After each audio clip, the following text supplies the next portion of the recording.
Welcome back to another episode of the Canon. I'm your host Terry, and today doing a review for Judas and the Black Messiah, in theaters now, also streaming on HBO Max, starring Daniel Kaluuya, LaKeith Stanfield, directorial debut of Shaka King, and this tells the story of Fred Hampton, leader of the Chicago chapter of the Black Panthers, and what the events were that led up to his death.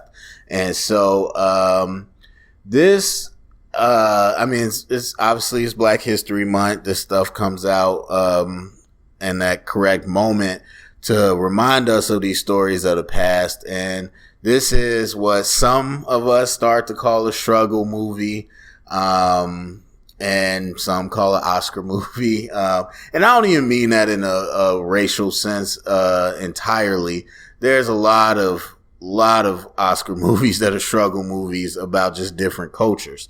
I mean, Parasite, while entertaining in parts, was a struggle movie, even though it wasn't Black people. But this is what people call a struggle movie because it has a heavy emotional toll. And I knew that going in. Like, I was excited when it came out. I was so excited. I was ready to go see it.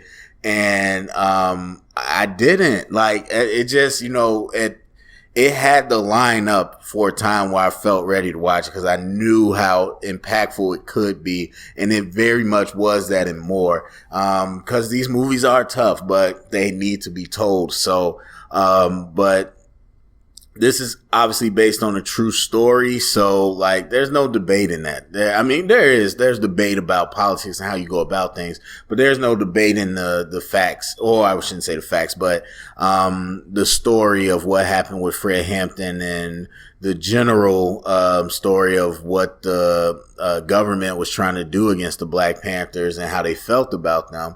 And so that is what it is. But talking about the actual movie, I mean, you can't get away from its relevance. And now I always wonder nowadays, after the heightened sensitivities and the heightened platform of police brutality and all that, I always wonder with new movies, is that more emphasized for effect, or was that just truly natural to this story? Because what impresses me is when I see movies from the 90s and the early 2000s or the 80s and whatever, and you watching those older movies and they're talking about the same stuff. That's what I'm really like, there was no agenda to do it like it is now. And a lot of these movies that come out now were shot before. So it was before the whole George Floyd thing. So, but it happens in my mind. But either way, you get those moments that are like strike on relevant. And it kind of always lingers a little bit on that scene or that dialogue to let you let it sting.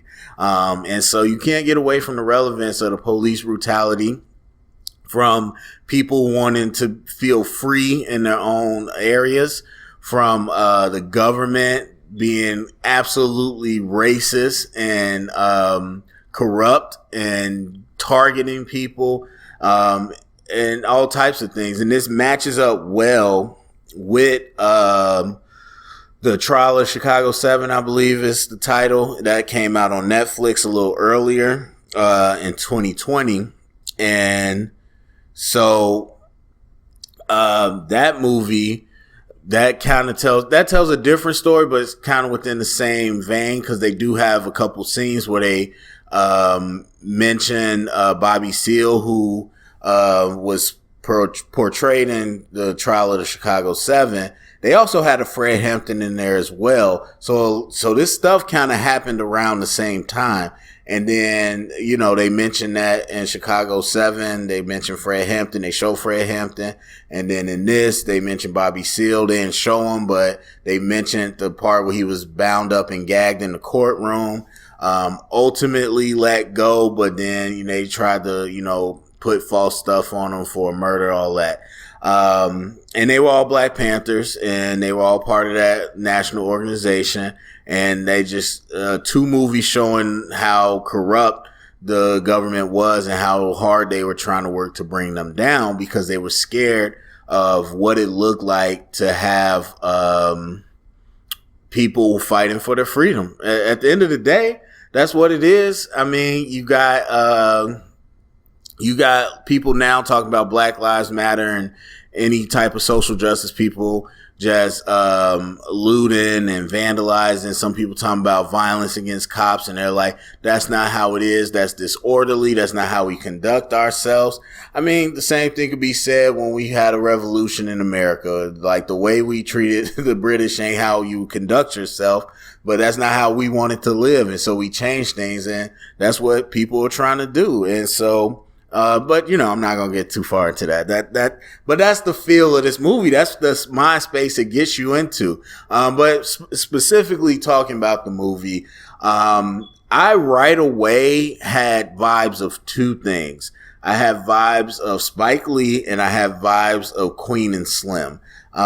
Queen and Slim, so much to the point, at some point I couldn't remember the director, the woman that directed Queen and Slim. I couldn't remember her name, so I was wondering did she direct this too? Obviously, Daniel Kaluuya, there's that tie there. But I was wondering that because the way music was being used was very reminiscent of Queen and Slim. Obviously, the era is different, but the way that the soundtrack was being woven into the movie in certain parts, and they really made a point to have music playing in many moments, I felt a lot like Queen and Slim.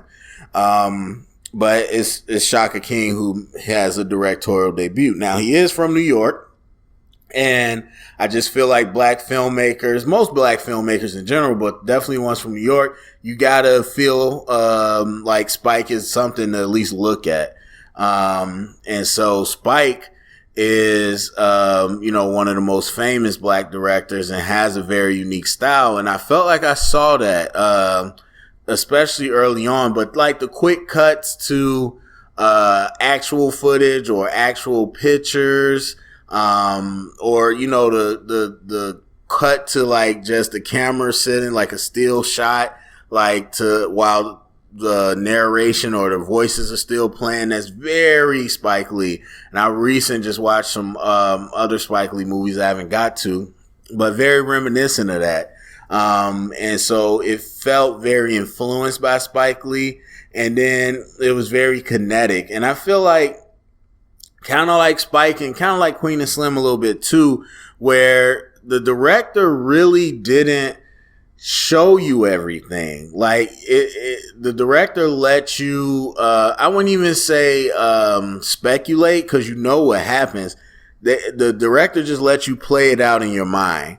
And one thing, it feels weird, and I don't know that I'm a big fan of it, but the one thing that it does do is that when they show like, okay, LaKeith Stanfield's character, Bill, he's driving away in a stolen car, and then you see the flash of blue lights. They don't show you anything, but then the next shot, he's in the room in the police station, and he's all beat up and bloody. Now, I've seen that shot in the trailer, and we're like, okay, well, how did we get here? But then that lets you connect those dots. Now, I think some people might be lost, because that happens a lot in the movie. But I feel like people that know how these things go, you're like, of course. And so it lets you do the work a little bit and connect the dots. Sometimes I think it works against you, cause it assumes the audience knows a good amount. Cause like that, you could kind of connect those dots. There's sometimes though where they cut and it's like a year was supposed to pass or something. It's like, was we supposed to know that? Or just different things like that. And sometimes they'll say stuff and they'll cut back to it later. And so it moves in a different pace.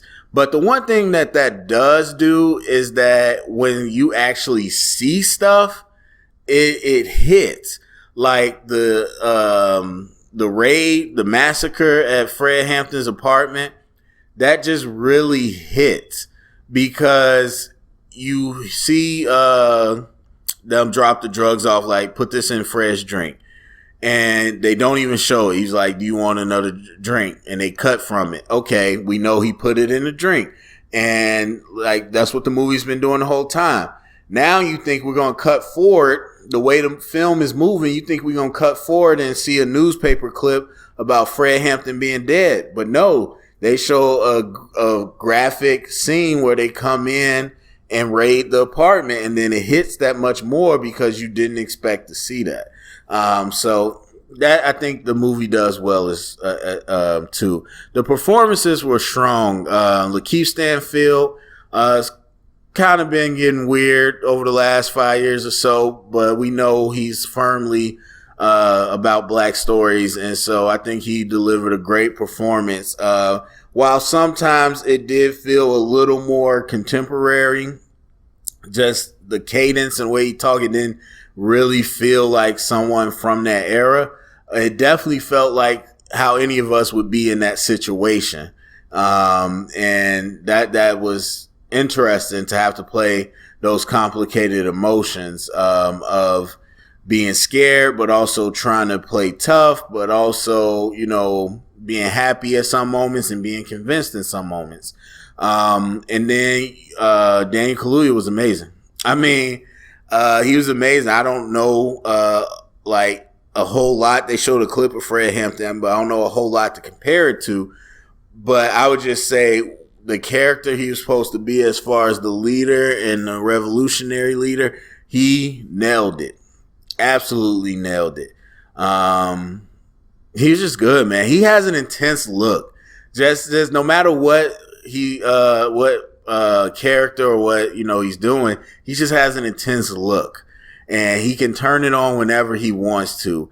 And he doesn't have to say anything. He could just look. And so I love Dan Kaluuya as one of the better young actors out there. But he gave an excellent performance. Everything else was kind of sidelined. Even the FBI agent Jesse Plemons, it was kind of sidelined. But those were the two main performances, and they definitely carried the movie. As far as like some of the pivotal things, I mean, because again, this is based on a true story, so you really have to connect it to real life. I mean, again, I kind of talked about the overall movie, but just some of the striking things. The crab in the barrel, man, like people looking out for their own interests, divide and conquer. You got people, well, I wouldn't say crab in the barrel, but kinda, because I feel like you got, you eventually got people, the gangs and stuff together, but like initially it's just a message of let's work together, and it's like, F you, where you at, we'll kill you. And it's just like crabs in the barrel. Like, we not gonna let anybody look better than me or do better than me. I'm gonna pull you down with me. And to a certain point, that's what Bill was in the other snitch. And so, you got that mentality, but you got the divide and conquer. You got Hoover, trying to scare the FBI agent. I can't remember his name, Roy, talking about his, daughter being with a black man and trying to radicalize him. His whole body language and everything changed after that conversation. Now it was interesting because I thought it was going to be like the white ally where he's the only one in there like, yo, this isn't right. We're not doing the right thing. Kind of like Joseph Gordon-Levitt was in Trial of Chicago 7. But he didn't go that route. He joined up, he joined up with the power. And he further corrupted Bill, and who was looking out for his own self-interest. And it's just, that's all sad to see. But that scene, I think, was pivotal because it really showed you not just how they flipped Roy, the FBI agent, but just the tactics in general of how they got things done. And that is the two sides of the coin. Well, kind of, because on one hand, you got these racist people that are all on one accord. The way we live, the way we have society structure, it works for us. We like it. We want to protect it.